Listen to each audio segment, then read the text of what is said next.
Hello guys, welcome to your COQ final practice exam. Your host today, my name is Gregorio Ventura. I'm going to be your instructor for the day.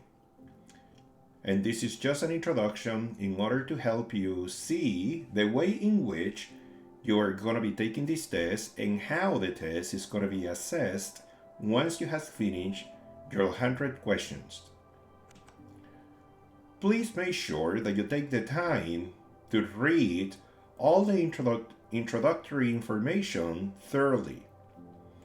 Something that has been done for you is that there was a few questions that needed review. Question 13, 35, 61, and 77. Either the questions or the answer has been reviewed. So make sure that when you answered your questions, you already have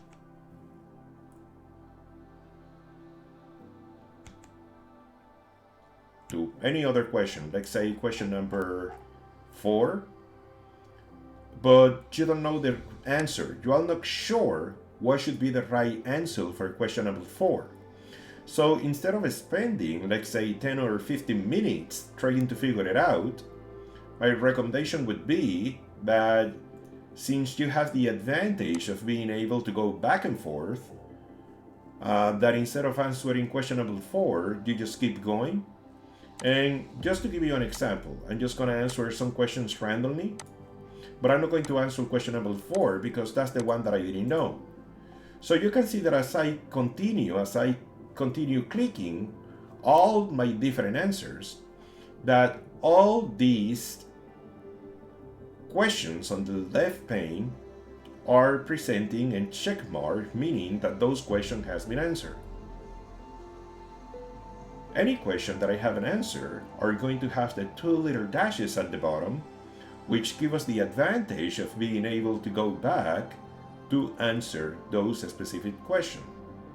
So please make sure to take the time and first answer all the questions that you are comfortable answering. Once you have done that, then you are going to see across the left pane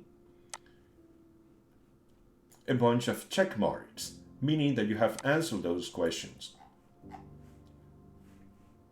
If you need to navigate to any of the questions, you just click on the question itself and you are going to be able to navigate to that specific question. I'm going to go ahead and advance to question number 100 and submit the quiz. Also, right here at the bottom, I can see how many questions has been saved so far. When I submit my quiz, then I can see that it's giving me a warning saying that there are 92 questions that I haven't answered. In this instance, I have 2 different choices. Either I click on the question itself, and then the question that I haven't answered appear, and I can answer the questions, or I can do it by navigating on the left pane. Okay? Once I have answered all my questions, then I'm going to submit my quiz. I still haven't answered 89, but I'm just going to submit it because I want you to see what's going to happen once I submit my quiz. Once I submit it, I can see in my view any questions that I didn't answer right. The X is telling me what is the answer that I chose, and the blue arrow is telling me what was the right answer.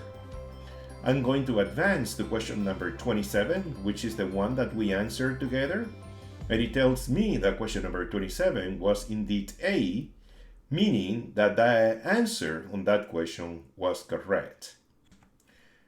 Once you have finished your test, please make sure to go ahead and look at all the questions you didn't answer right.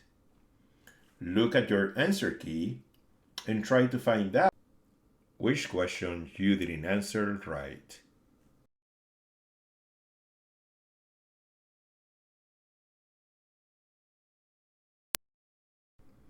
Once you have finished your test and you have reviewed the question you didn't answer right, I will see you at 12:30. All you will need to do is just to click on that link And that's going to take you to open your Zoom meetings. From there, you are going to have to be logged in into your account in order to be able to join our conversation. Once more, I want to remind you, please log in at 12:30, and you have to link to log in 2 different spots. I'll see you at 12:30, and I wish you guys the best of lucks. Godspeed.